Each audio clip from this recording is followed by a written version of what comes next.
Welcome back to Combat Mission Final Blitzkrieg, where we are taking part in Operation Varsity, the airborne component of the Allied crossing of the Rhine. The British 6th and American 17th Airborne Divisions have been tasked with seizing ground on the eastern bank to help facilitate the amphibious landings, and of course, everything is total chaos. Drop Zone P is the area where 6th Airborne intends to set up its divisional headquarters, so it needs to be secured before the Germans launch their inevitable counterattacks. That means quickly clearing out two farms, Albrechtshof and Müllerhof, as well as neutralizing any German anti-tank and anti-aircraft guns in the area. These are defended by elements of the German 84th Infantry Division, and previous aerial reconnaissance indicates that they're set up in the two farms to cover the road on the northern side of the map. Although the defenders can be expected to be dug in, there have been reports of roving German armoured vehicles amongst the drop zones, so there are some mobile elements in the mix. The Allied force tackling Drop Zone P is a grab bag of airborne forces, everyone who happened to be at the rendezvous point.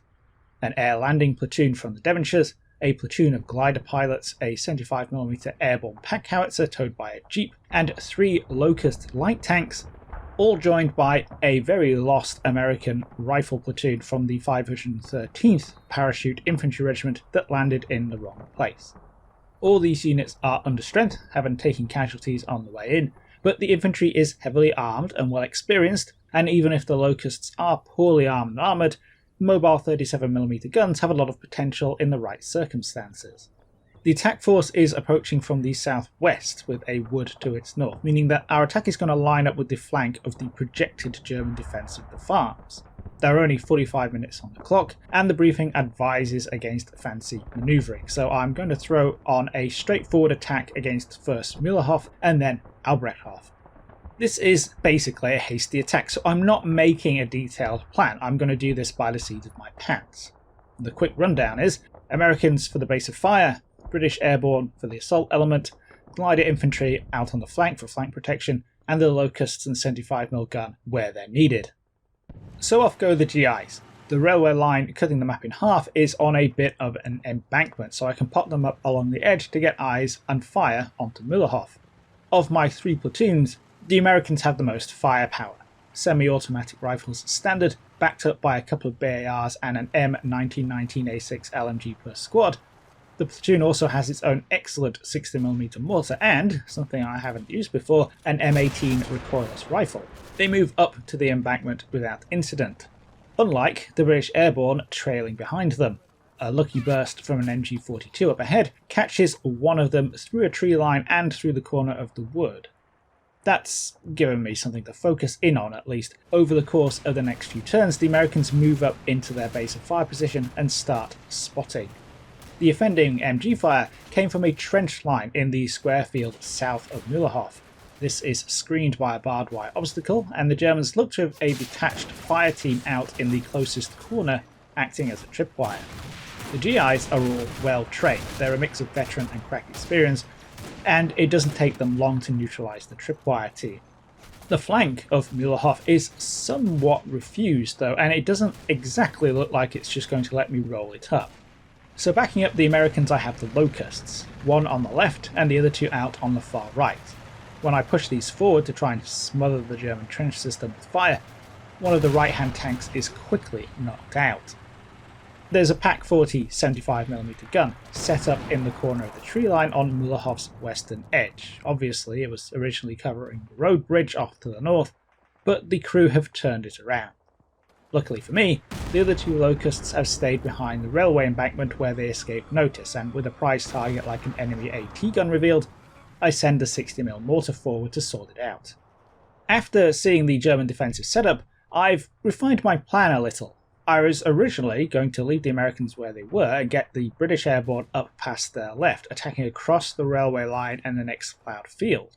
This is about as direct as I can get, but on closer examination that plan of attack isn't only exposed to oblique fire from Albrechtshof and its tree line, but the assault force would have to negotiate 2 hedgerows and the barbed wire before getting into the German trenches. There's a lot that can go wrong there, so instead I'm starting to think about attacking from the south.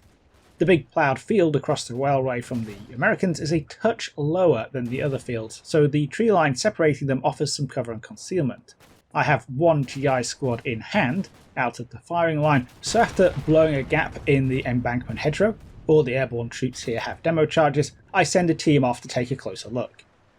They take a tiny bit of suppression on the way. During the playthrough I mistakenly assumed that this was incidental small arms fire from the trenches of Mühlhof. The next group to follow on, a two-man LMG team, gets cut down on the tracks by cannon fire. There's a German 20mm AA gun dug into the southwest corner of the woodblock across the map. Thankfully, it's an immobile single-barreled variant, but it is in a position to wipe out any attack I mount towards Mühlhof. It's 500 meters out from my base of fire, so the small arms are somewhat out of the equation, and I need to rely on the 60mm, which has hopefully pasted the Pak 40 by now, and the locusts. Only the HQ locust out on the right has line of sight. The other one is actually too small to peek over the embankment effectively. Once I'm satisfied that the AA gun is at least suppressed, I roll the light tank over to join the GIs across the railway line to where it seems well screened from the 20mm. A couple of turns later, it looks like the AA gun has been abandoned, and the locust across the line is taking the opportunity to shoot up the Pak 40 position. This too is revealed to have been abandoned, and for a moment it looks like I'm clear to start filtering more men across to form a new firing line at right angle to Mühlhof. Instead, I have to deal with an incoming German armoured car. This popped up a little earlier, spotted by the glider pilots back in the woods on my flank. British glider pilots were formed into fighting units once they'd made it to the ground, providing additional manpower, but they're not as well trained as my other infantry, so I've kept them off to one side. In the woods, they can make sure nobody sneaks up on me, and keep an eye out for any incoming German reinforcements. The armoured car is a 222, armed with another 20mm cannon. I'm not optimistic about how well the locusts will stand up to that, but the 222 is happily driving across the front of my base of fire. This has been boosted by the 75 Pak howitzer, which I've driven up with the Jeep, and that's what gets the first shot off. It misses. A bit further off to its right, the HQ locust is about to fire but loses the spot. The recoilless M18 further left misses. The 222 reacts and gets some thankfully inaccurate shots off, and then finally the Pak howitzer is reloaded again and corrects its aim. The 222 eats a 75mm heat round and ceases to be a problem. The howitzer crew force-feeded another, just to be sure, and it bursts into flames. Good stuff, but we're almost 20 minutes in now and my assault force is still nowhere near the first objective. With the potential threats to the east sorted out and the Pak out of action, I can bring both locusts and more GIs up to the next hedgerow and start laying into Mühlhof. This is much more effective than my first, more distant firing position. Closer in, it's easier to spot more targets and easier to drown them in fire. More Germans pop up in the trenches, in the far tree line and the buildings, only to find themselves on the receiving end of torrents of 30-06, 37mm high explosive shells and, everybody's favourite, canister. Backed up by the locusts, the Americans quickly gain fire superiority. They're in the textbook position to support an attack on the objective from their left, but the glider pilots have spotted more German light vehicles between the two farms. These look like half-tracks, but given that the Germans will happily bolt anything that will go bang to their half-tracks, they could be a serious threat. I pushed a few of the pilots up to the railway line and they've come under fire from Albrechthof to boot, so I'm beginning to think that I should really launch my British airborne assault straight at Mühlhof from my base of fire. In reality, this is something of a no-no. The reason you want your base of fire at right angles to your assault element's angle of attack is so that it's easier to avoid shooting them by accident. That's not a huge problem in combat mission, and certainly less of a problem than spreading my limited resources about trying to suppress multiple enemy positions in depth when I can just use Mühlhof to mask them. Moving the Brits up takes time, but with the Mühlhof defenders getting steadily thinned out, it's a delay that I can tolerate. The assault will still be risky though. To limit exposure from German positions in depth, I'm going to need to go through the barbed wire instead of around it, and there's still a distressing amount of open space to cover. As I get ready, one of the German half-tracks advances down the gap between the objectives. It's a /17 with another 20mm cannon, but it pops up with its flank onto one of the locusts, which quickly takes it out. With the 75mm gun having moved up and fired off a smoke shell to try and screen the blasting team I'm sending out to the wire, there's another burst of 20mm cannon fire. This one nails one of the GIs on the right of my base of fire and hits the HQ locust.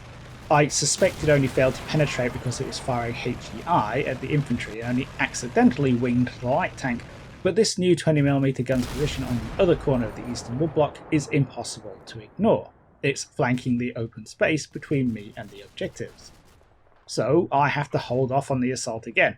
The 20mm gun doesn't last long under the torrent of fire I quickly subject it to, but we're getting to the stage where every turn counts. There are only 15 left by the time the blasting party sprints out to the wire. On the plus side, the Americans and locusts have been set up outside Mühlehof for so long now that all the Germans capable of sweeping the approach with fire are long gone. The Paras storm into the trench without resistance, finding nothing but dead Germans. Within 5 minutes, they've mopped up the first objective, chasing down a couple of lingering enemy combatants who lack the good sense to surrender.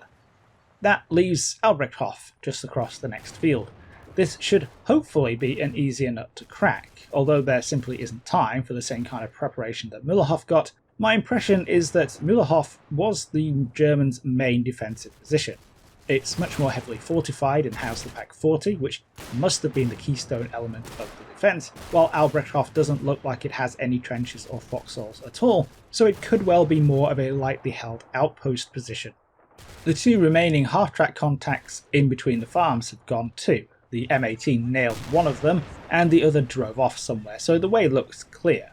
I still want to get the old L-shape going though, and with time running out, I send the two locusts off on my right to get into position. There's a little fire coming from two of the buildings in Albrechthof, but this quietens down after some fire from the tanks in Mühlehof. With some sporting smoke from the platoon 2-inch mortar, I send over an assault section to tackle the closest building. They reach the outside of the farm without difficulty, but then they come under fire. The target building doesn't have any windows facing them, instead the shots are coming from the building behind it. This had looked to have gone quiet before launching my assault, and I'd focused the locusts on the target building, but it seems the Germans were just suppressed, and the covering smoke obscured them from my infantry supporting fires. The assault section loses 2 men, but reaches the target building and blasts a way in. Inside, the floor is covered with bodies, and the Paras mop up a couple more Germans, but there's an entire squad of Panzer Grenadiers on the floor above who object to their building being stormed. The assault section is wiped out, but the Germans throw in the towel. That makes it a total victory for the Allies, but that surrender also came in at the end of the final turn, so the victory could maybe have been a little less total. I've lost 15 men overall, 6 of whom went down storming that final building against the clock, and I also lost one of the locusts. The Germans have lost 65 men, the Pak 40, 2 20mm AA guns, the 222 armoured car, the 251/17 half-track, and the 2 other half-tracks, the final one being spotted and taken out by one of the locusts right at the end. I really enjoyed this little scenario. I wasn't sure whether I was going to, especially after the Scottish Corridor experience, but it's a nice straightforward company attack. Little tactical problems kept popping up, the Pak, the AA guns, but I had the tools to deal with them, and in the end the biggest problem was the clock. It was also really interesting to be controlling a mixed force of Americans and Brits.